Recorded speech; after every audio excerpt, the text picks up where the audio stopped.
everybody, how is it going? So it is Sunday, January 10th, and I want to talk a little bit today about my top 5 tarot decks of 2020. I'm slightly belated in getting this done, but hey, life has been weird. So I actually brought into my collection a fair number of decks over the course of 2020. And interestingly enough, I actually brought in a lot more oracle decks than tarot decks. And that's highly unusual for me because I tend to use tarot much more than I do oracle. Although I really do like and enjoy oracle decks. But I'm not sure if it was because the year was slightly challenging and I needed some sort of more comforting decks and I fell back onto oracle decks or what, but I did already do a video on my top 5 oracle decks. So now I want to talk a little bit about my top 5 tarot decks. So the first one is the Thoth, and I'm doing these in chronological order, so I got the, I decided in, towards the end of 2019 that in 2020 I was going to spend some time studying the Thoth deck. I really have not wanted to. I am not a fan of Crowley, but I thought if I consider myself to be a serious student of tarot, I should become familiar with that deck. And so 2020 was my year to do that.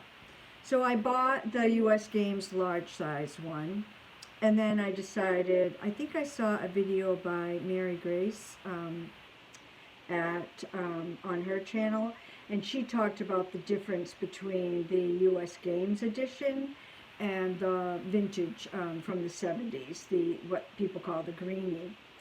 And I couldn't stand the backs of the US Game ones. It's this same back, but it has a white border around it, and it's really kind of too bad because this back is really quite stunning, I think.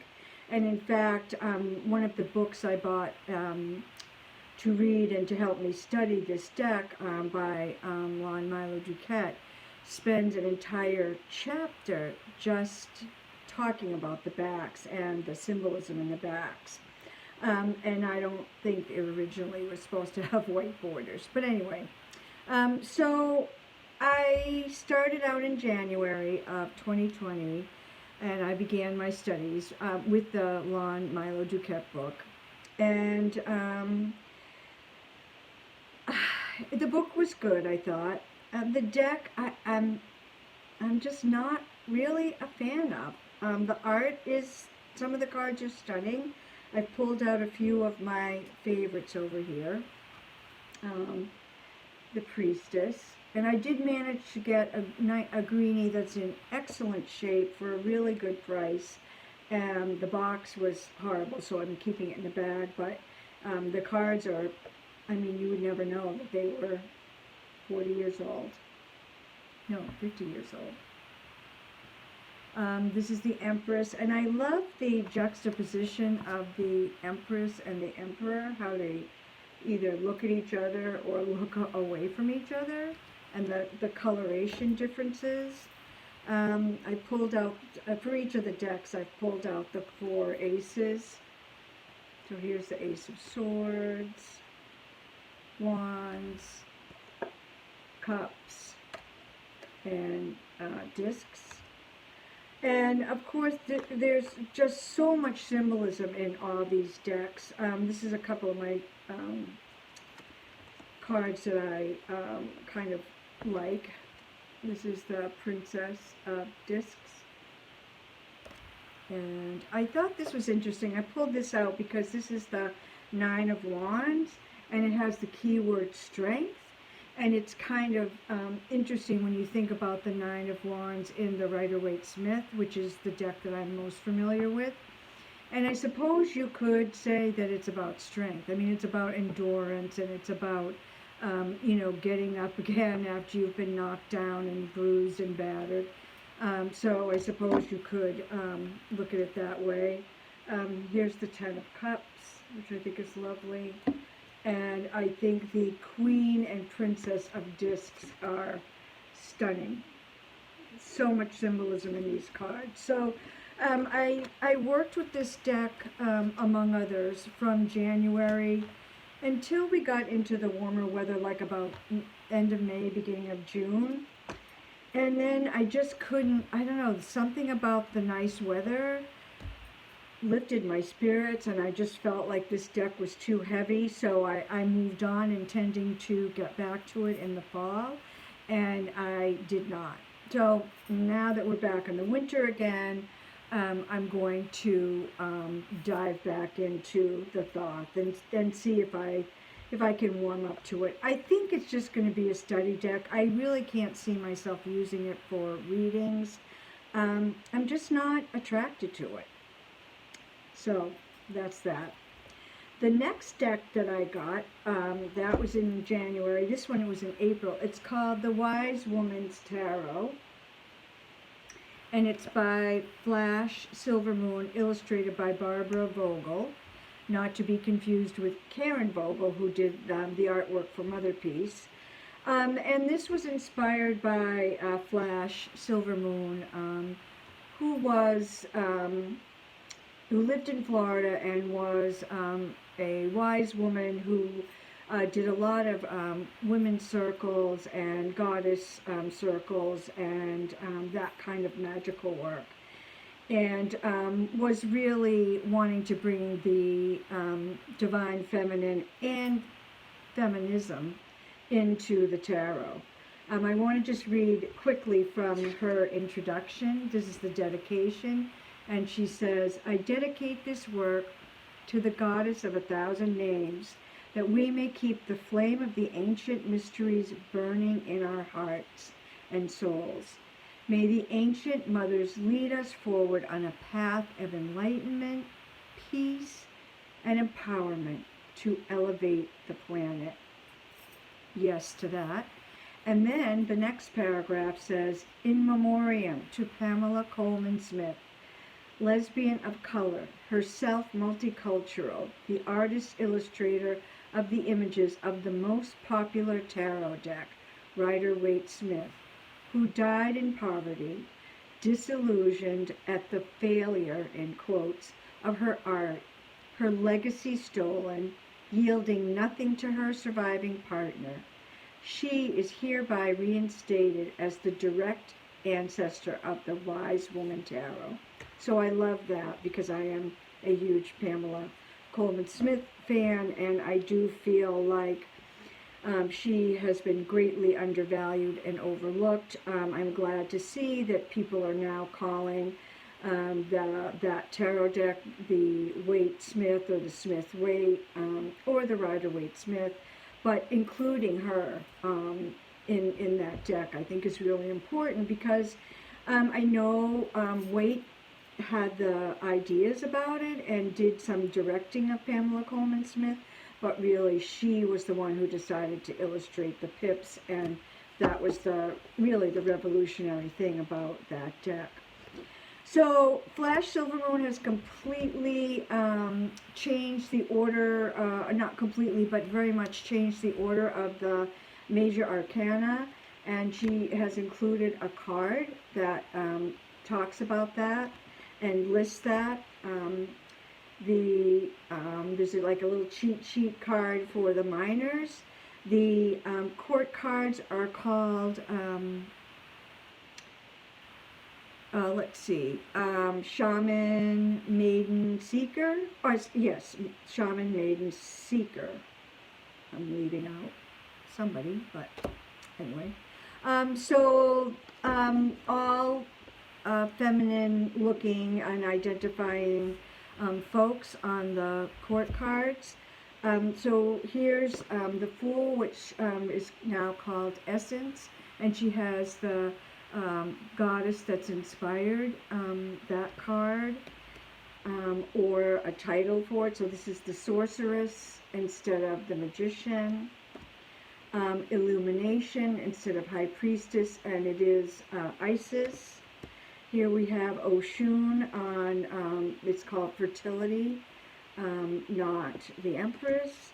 And then here's the first one that's in a different order, and it's the star as card number 4, and she has that as Tara. And I think this is my favorite card in the deck, and it's the nurturer instead of the hierophant, and it's called the, it's represented by the Venus of Willendorf and the moon. So I'm not going to go into this too much because I have done a video walkthrough of this deck, and this is a deck I will be working with more this year. I didn't complete my study of it last year. I got partway through, and I really like this deck a lot. Horrible, horrible cardstock. I mean, it's like you could crunch it up like a piece of paper, but anyway. This deck was made in the early 70s and published then, but not promoted well, and so there's still, like, I think when I got it, there was like 800 of 1,000 copies left. So it's called The Wise of Woman Tarot, and if you're interested in it, just Google it, and there's a website where you can go to buy it. It's very reasonably priced, and the guidebook is fantastic. It's footnoted and a bibliography and very well researched. Next in line is this one, the Tarot of the Alchemical Magnum Opus by Robert M. Place. And I love this deck. All of these decks I'm going to continue to work with in 2021. The packaging on this is lovely and easy to open and wonderful to store. There's a small guidebook, but quite sufficient. You can also look in Robert M. Place's books and get more information about alchemy, because this is very much alchemy related.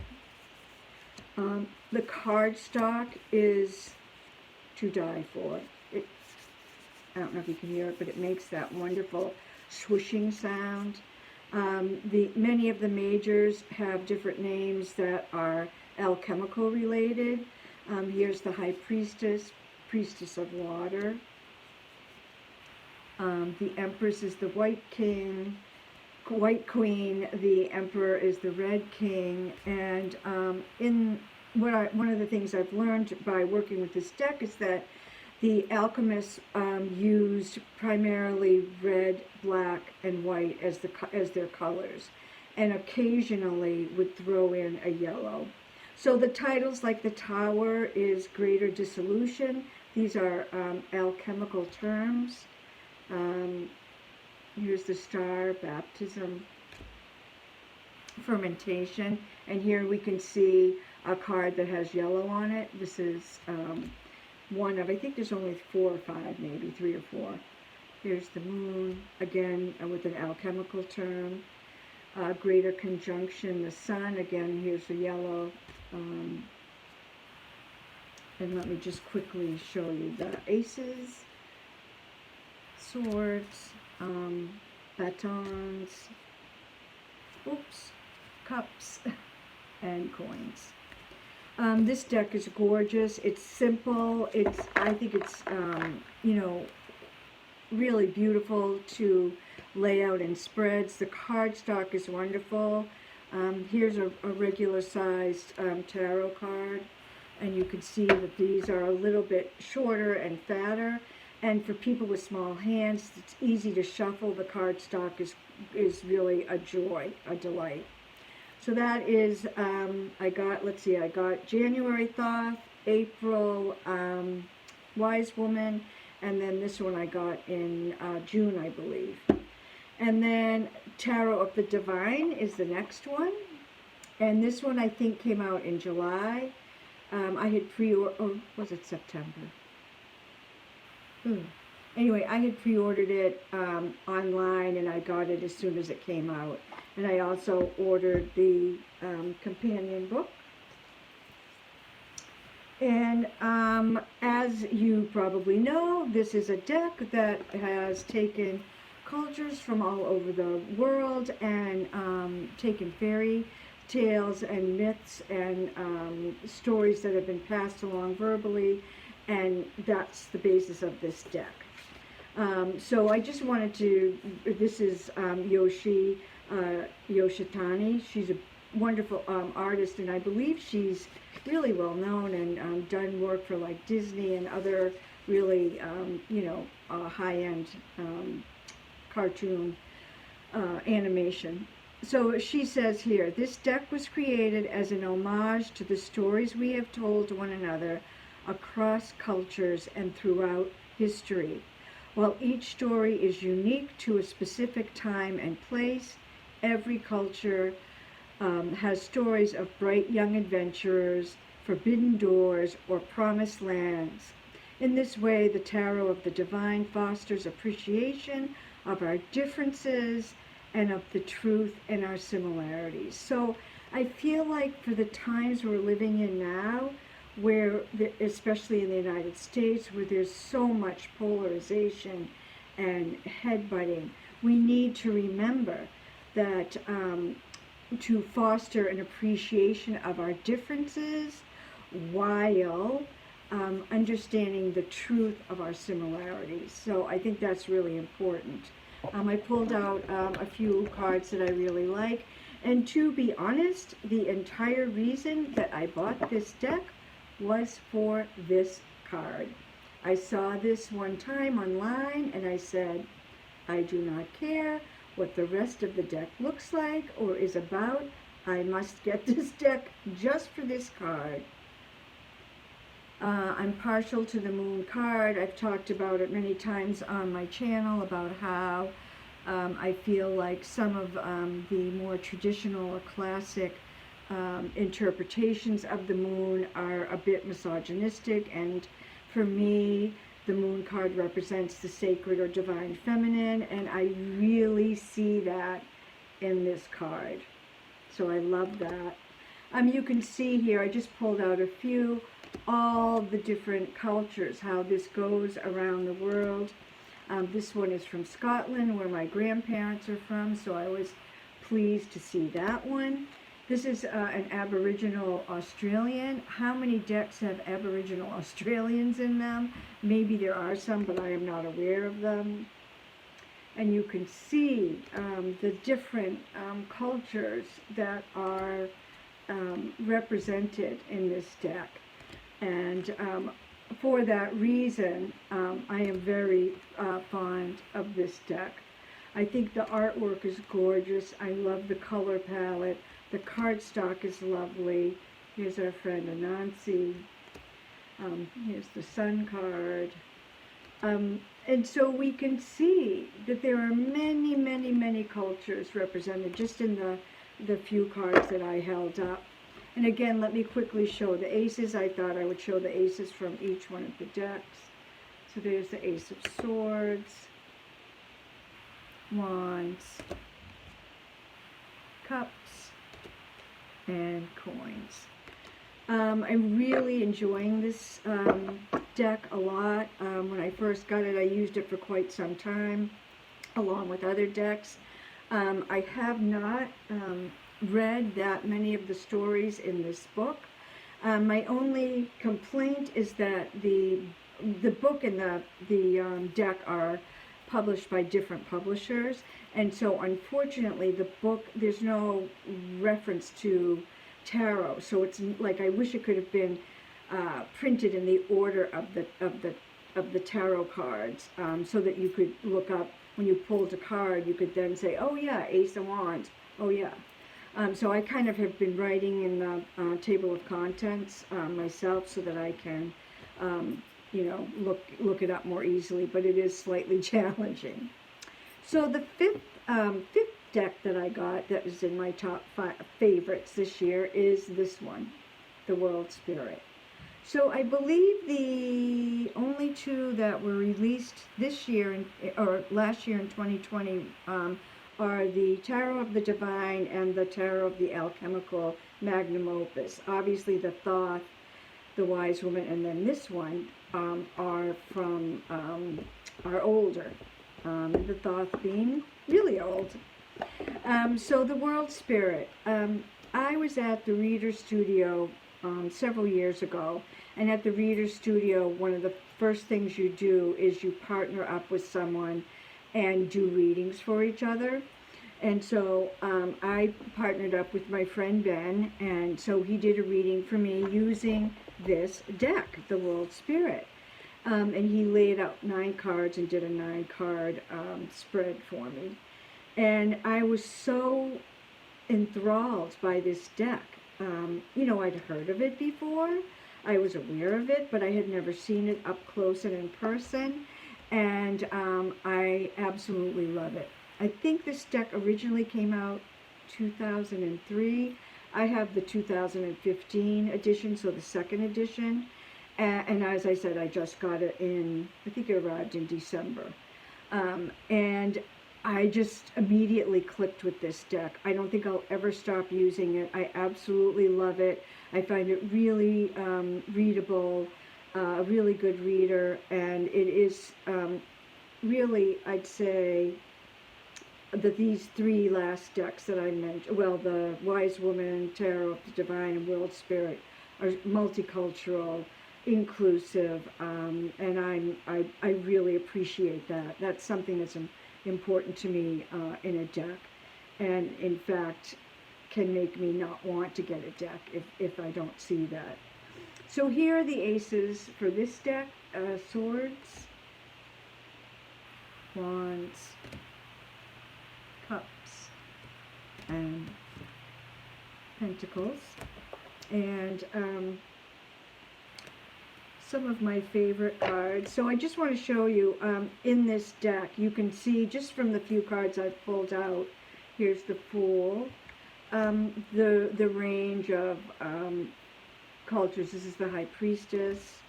I love this Empress, and I see this Empress as not pregnant, but just with a good-sized belly, and I absolutely love that about her.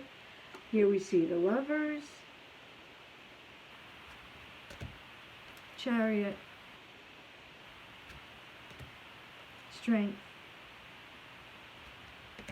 Hermit. Hermit is an older person, and then the World. So as you can see from the World and a couple of the other cards, we don't have all skinny mini, body beautiful, face beautiful people. We have people who look kind of real. I love this 10 of Cups. Again, you can see the multicultural aspect of this deck. And these are 3 cards that I keep pulling repeatedly. I guess sort of stalkerish. The Emperor, which is, I'm an Aries, so I don't like the Emperor. It's one of those cards I'm really not a fan of, speaking of patriarchal. But I find in this deck, he's less patriarchal than in some. The Seer of Cups, which I at first thought was the Queen of Cups, but it is the Page of Cups. And then good old 10 of Wands, which I think this is a beautiful one. So those are my top 5 favorite decks from 2020. I would love to have a discussion with any of you about them. Please feel free to comment, ask questions, tell me what your top favorites were for 2020. Do you use any of these decks? Do you like any of these decks? I love having conversations with you all. Happy New Year.